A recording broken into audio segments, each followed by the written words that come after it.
Bonjour, médiation et mode alternatif de règlement des litiges.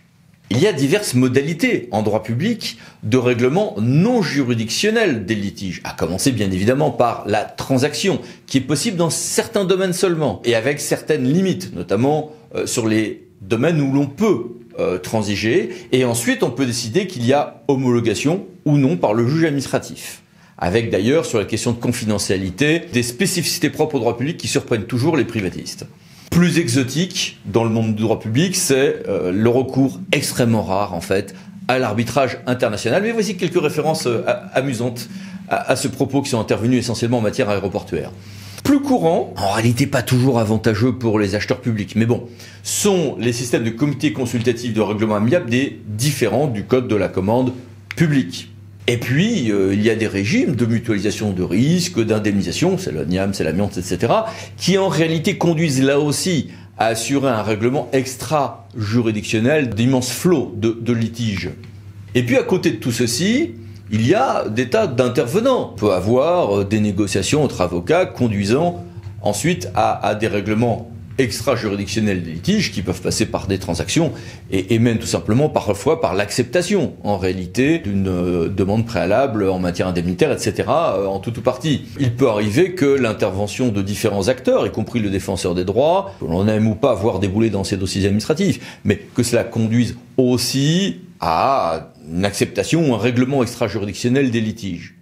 D'ailleurs, le régime historiquement ancien des recours administratifs préalables obligatoires, demande préalable, ou des recours gracieux ou hiérarchiques ont toujours eu pour but, en partie, d'éviter en amont certains litiges qui peuvent être évités, de part et ou d'autre. Mais à côté de tout ceci, il y a un outil évidemment qui monte en puissance, c'est la médiation. Pas au sens de la médiation sociale, pas la médiation dans les quartiers, au sens du code de justice administrative, ou plutôt en fait les médiations, car il faut distinguer. On a des médiations à l'initiative des parties, dans le cadre ou en dehors d'une procédure juridictionnelle. On a une médiation qui monte gentiment en puissance à l'initiative du juge. Et puis on a, à titre expérimental, des médiations préalables obligatoires. Le médiateur sera choisi par les parties ou sera désigné, avec leur accord, par la juridiction. Il y a différentes garanties, y compris en termes de délai, de confidentialité, sauf accord des parties. Il y a sur la confidentialité, quelques dérogations prévues par le code de justice administrative, mais dans des cas rares et tout à fait légitimes. Et il peut en résulter une homologation par le juge, comme en transaction, ce qui présente beaucoup d'avantages. Quand un document est homologué par le juge, le comptable public ne va pas vous embêter, l'opposition il verra un brevet d'honorabilité, et quand on est sur des domaines avec une entreprise, une transaction homologuée ou une médiation homologuée sera de nature à rassurer, y compris le juge pénal dans bien des cas. Des mesures précises ont été fixées en matière de frais, de délais, etc. Non sans quelques complexités parfois d'ailleurs. Les avocats aiment ou n'aiment pas recourir aux médiations. Disons que dans un certain nombre de cas, en tout cas, j'ai pu constater que cela aidait les parties à se rapprocher et ça aidait les avocats à identifier qu'ils ne savaient pas tout et que finalement quand on va être au courant des pièces de telle partie adverse, on va être conduit à avoir vis-à-vis de son client une position plus nuancée. Ce n'est pas si rare que cela. La médiation à l'initiative des juges ou des parties progresse lentement mais sûrement. Ça décolle doucement. Évidemment, on pourrait avoir un avenir un peu plus radieux à ces formes de règlement alternatif des litiges si on passe vers des médiations préalables obligatoires qui sont aujourd'hui expérimentées en matière de litiges de fonction publique, de litiges sociaux, dans certains ressorts territoriaux, sauf que, évidemment, la démarche étant un peu moins volontaire, elle est abordée aussi avec moins d'envie d'aboutir à un règlement amiable, bien sûr. Et puis il y a des domaines où on ne peut pas y recourir. Alors, tout ceci reste quand même assez peu utilisé aujourd'hui, avec des taux d'échec très variables selon les domaines et selon les administrations, et il reste quand même des parts de complexité. Complexité d'abord dans la relation entre le médiateur et les avocats, ou alors parfois on n'a pas recours à des avocats, mais là on aura des problèmes parfois de confidentialité aussi. Problème technique dans les rapports entre médiation et un recours administratif préalable. Quand on va avoir ce genre de démarches, même si elles sont un peu rapides, qui peuvent prendre du temps alors qu'on a peut-être un régime d'entreprise en difficulté ou de conciliation avec les procédures de mandat ad hoc propres aux entreprises en difficulté. Limites relatives aux champs transactionnels possibles, notamment en matière de marché ou de fonction publique, etc. Sur tout ceci, quelques questions donc à Madame Dimmer, qui est maître de conférence en droit public, et à Monsieur Amaury Lenoir, qui est délégué national à la médiation pour les juridictions administratives, rattaché au secrétaire général du Conseil d'État. Bonjour à tous les deux. Bonjour. Bonjour à tous. Monsieur Lenoir, commençons par vous.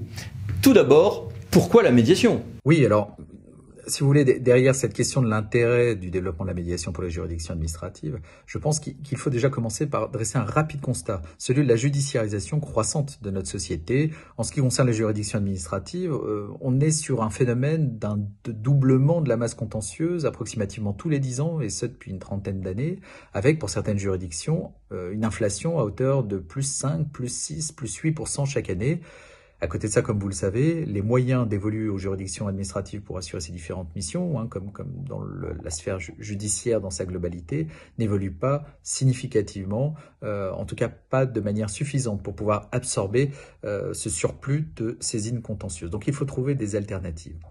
À côté de ça, l'autre constat, il est que certaines affaires, finalement, ont peut-être intérêt à trouver une solution différemment que par le biais d'une décision de justice, une solution qui sera peut-être plus globale, plus pérenne, plus équitable, et qui pourra être trouvée plus rapidement et parfois même à moindre frais par les parties elles-mêmes. Donc derrière la médiation, il y a un phénomène, une volonté de responsabilisation et d'implication plus importante des parties dans la construction ou la recherche d'une solution aux litiges qui les concernent et qui les opposent.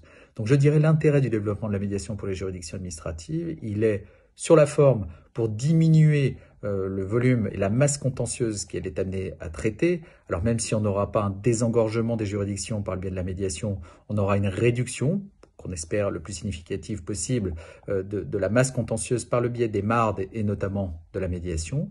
Et sur le fond, l'idée est de changer les mentalités, changer la façon dont les parties et les acteurs du procès administratif abordent leur situation et leurs litiges pour faire en sorte qu'un certain nombre de situations puissent trouver une solution le plus en amont possible et si possible avant que le juge administratif ne soit saisi, c'est-à-dire en phase précontentieuse.